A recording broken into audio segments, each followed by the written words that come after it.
ഇന്ന് വൈകുന്നേരം എന്താ കണ്ണൻ്റെ മുടി വെട്ടിക്കാനായിട്ട് കടയിൽ വന്നതാണേ. അപ്പോൾ സ്കൂളൊക്കെ കഴിഞ്ഞ് ഫ്രീ ആയിട്ടിരിക്കുകയാണല്ലോ, മുടിയൊക്കെ വെട്ടി റെഡി ആയിരിക്കാമെന്നും പറഞ്ഞിട്ട് കടയിൽ വന്നപ്പോഴത്തേക്കും കുറേ പടങ്ങൾ ഇങ്ങനെ കാണിച്ചു തന്നിട്ട് ഏത് മോഡലിലാണ് വെട്ടേണ്ടതെന്ന് ചോദിച്ചിട്ട് എനിക്ക് പെൺകുട്ടികളുടെ മുടി വെട്ടിയതൊക്കെ നന്നായിട്ട് ഇഷ്ടമായിട്ടാണ്. ഞാനപ്പോൾ അത് ഫോട്ടോ എടുത്ത് വെച്ചതാണ്.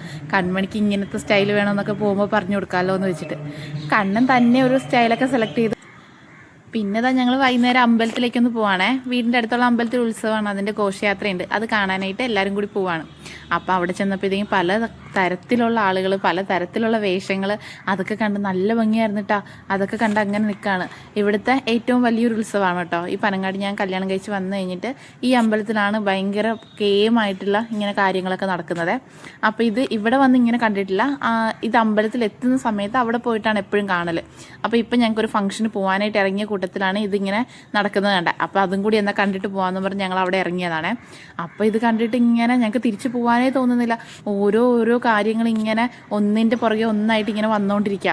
ഇത് കണ്ടോ, ഇങ്ങനെ ഈ പെൺകുട്ടികളൊക്കെ ഡാൻസ് കളിക്കുന്ന ഈ ഡാൻസ് ഇവിടുന്ന് ആ ഉത്സവം നടക്കുന്ന അമ്പലം വരെ അവർ കളിച്ചാൽ പോകുന്ന എന്ത് പാടായിരിക്കുമല്ലേ. എന്നാലും നല്ല രസമുണ്ടായിരുന്നു കേട്ടോ അതൊക്കെ കണ്ടു നിന്ന്. പിന്നെ ഇതാണ് ഏറ്റവും അടിപൊളി, കുട്ടികൾക്കൊക്കെ ഭയങ്കര ഇഷ്ടപ്പെട്ടൊരു കാര്യം കേട്ടോ.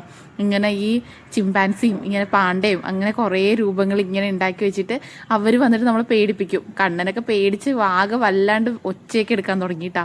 ഇവർ ഒച്ചത്തിങ്ങനെ നമ്മുടെ അടുത്തേക്ക് ഇങ്ങനെ ബഹളം വെച്ച് വരുമ്പോഴേ നമ്മൾ പേടിച്ചു പോകും. അങ്ങനെ പോവാന്ന് പറഞ്ഞ് കണ്ണൻ വലിച്ചുകൊണ്ടിരിക്കുക. അത് കഴിഞ്ഞ് ഞങ്ങൾ ഫംഗ്ഷൻ കഴിഞ്ഞ് തിരിച്ചെത്തുമ്പോഴേക്കും ഇത് എത്തിയിട്ടില്ല ഇപ്പോഴും അമ്പലത്തിലേക്ക്, അങ്ങോട്ട് പോകുന്ന വഴിയാണ്. അപ്പം ഞങ്ങളുടെ വണ്ടി ഒന്നും പോകാനായിട്ട് സൗകര്യം ഇല്ലാണ്ട് വണ്ടി ഏതോ ഒരു ഗ്രൗണ്ടിൽ കൊണ്ട് ഞങ്ങൾ പാർക്ക് ചെയ്തിട്ട് നടന്നാണ് ഇനി വീട്ടിലേക്ക് പോകുന്നത്. പോകുന്ന വഴിക്കുള്ള കാഴ്ചകളാണ് ഇതൊക്കെ. അപ്പോൾ അത്രയേ ഉള്ളൂ ഇന്നത്തെ video. Thank you so much for watching.